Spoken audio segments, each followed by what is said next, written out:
حضرت آدم علیہ السلام کے واقعے کا پارٹ 2 ہے کہ حضرت آدم علیہ السلام زمین پر آنے کے بعد نہایت ہی شرمسار اور افسردہ تھے۔ پھر حضرت حوا علیہ السلام سے علیحدگی نے بھی سخت پریشانی میں مبتلا کر دیا تھا۔ روایت میں ہے کہ آپ ایک طویل عرصے تک اللہ کے حضور گڑ گڑاتے، فریاد کرتے اور آنسو بہاتے رہے، یہاں تک کہ اللہ تعالیٰ کو ان کی اس گریہ زاری پر رحم آ گیا۔ اور پھر ایک دن حضرت جبرائیل علیہ السلام نے حضرت آدم علیہ السلام کے پاس آ کر انہیں اللہ کی جانب سے معافی کی نوید سنائی۔ حضرت آدم علیہ السلام خوشی سے سرشار بارگاہ خداوندی میں سر بسجود ہو کر شکر بجا لائے۔ پھر حضرت جبرائیل علیہ السلام انہیں لے کر مکہ آئے، جہاں حضرت آدم نے کعبہ شریف کی بنیاد رکھی اور حجر اسود کو کعبے کی دیوار پر نصب فرمایا۔ پھر اس کے ارد گرد طواف کیا۔ طواف سے فارغ ہو کر حضرت جبرائیل علیہ السلام انہیں جبل عرفات پر لے گئے، جہاں حضرت حوا تشریف فرما تھی۔ طویل عرصے کی جدائی اور حالات نے بہت سے جسمانی تغیرات پیدا کر دیے تھے، چنانچہ دونوں ایک دوسرے کو پہچان نہ پائے، جس پر حضرت جبرائیل علیہ السلام نے دونوں کا تعارف کروایا۔ حضرت آدم علیہ السلام اور حضرت حوا کی ملاقات کے بعد اللہ نے انہیں اولاد کثیر سے نوازا۔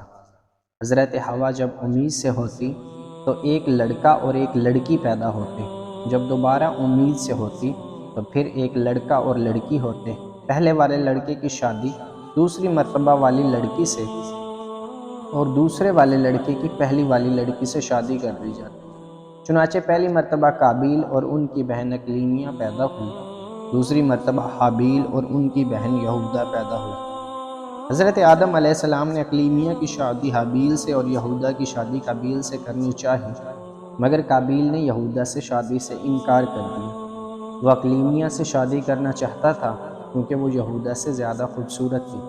حضرت آدم علیہ السلام نے ہر چند سمجھایا، لیکن وہ باضد رہا۔ آخر حضرت آدم علیہ السلام نے دونوں بیٹوں سے فرمایا کہ تم دونوں اپنی قربانی کوہ صفا پر لے جاؤ، اللہ کے حکم سے آسمان سے آگ آئے گی جو حق کا فیصلہ کر دے گی۔ دونوں اپنی قربانی لے کر جبل صفا پر پہنچے۔ چونکہ حابیل حق پر تھا، اس لیے اس کی قربانی قبول کر لی گئی۔ اس پر قابیل حابیل کا جانی دشمن ہو گیا، اور پھر ایک دن اس نے حابیل کو قتل کر ڈالا۔ حابیل کے قتل کے بعد قابیل کو یہ فکر لاحق ہو گئی کہ اس کی لاش کیسے چھپائے۔ وہ لاش کو کندھوں پر رکھ کر مارا مارا پھرتا رہا۔ آخر کار اللہ نے ایک کوے کے ذریعے اسے بھائی کی لاش دفنانے کا طریقہ سکھایا۔ قرآن پاک میں ہے کہ پھر اللہ نے ایک کوے کو بھیجا جو زمین کھودنے لگا تاکہ اسے بتائے کہ بھائی کی لاش کو کیسے چھپائے۔ کہنے لگا کہ افسوس میری حالت پر، کیا میں اس سے بھی گیا گزرا ہوں کہ اس کوے کے برابر ہوتا اور اپنے بھائی کی لاش کو چھپا دیتا۔ پھر وہ بہت پشیماں ہوا۔ حضرت آدم علیہ السلام کی وفات کا وقت آیا اور فرشتے گھر میں داخل ہوئے تو آپ سمجھ گئے۔ اپنی اہلیہ حضرت حوا علیہ السلام اور اپنے بچوں سے فرمایا کہ تم سب مجھے تنہا چھوڑ دو۔ اس کے بعد آپ اللہ تعالیٰ کی حمد و ثنا میں مصروف ہو گئے۔ فرشتوں نے روح قبض کی، پھر غسل دے کر کفن دیا، خوشبو لگائی، گڑھا کھود کر قبر بنائی۔ حضرت جبرائیل علیہ السلام نے ان کے بیٹے حضرت شیث کو نماز جنازہ پڑھنے کا طریقہ بتایا۔ آپ علیہ السلام نے نماز جنازہ پڑھائی۔ عام طور پر تاریخی کتب میں حضرت آدم علیہ السلام کی عمر مبارکہ 960 سال بیان کی گئی ہے۔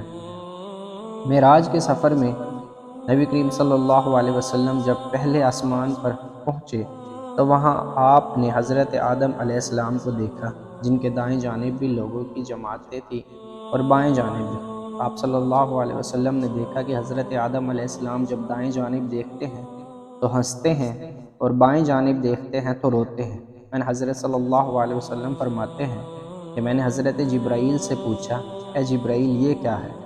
انہوں نے کہا یہ حضرت آدم علیہ السلام ہیں اور یہ ان کی اولاد کی روح ہیں۔ جب دائیں جانب دیکھتے ہیں جو جنتی ہیں تو ہنستے ہیں، اور جب بائیں جانب دیکھتے ہیں جو جہنمی ہیں تو روتے ہیں۔ بس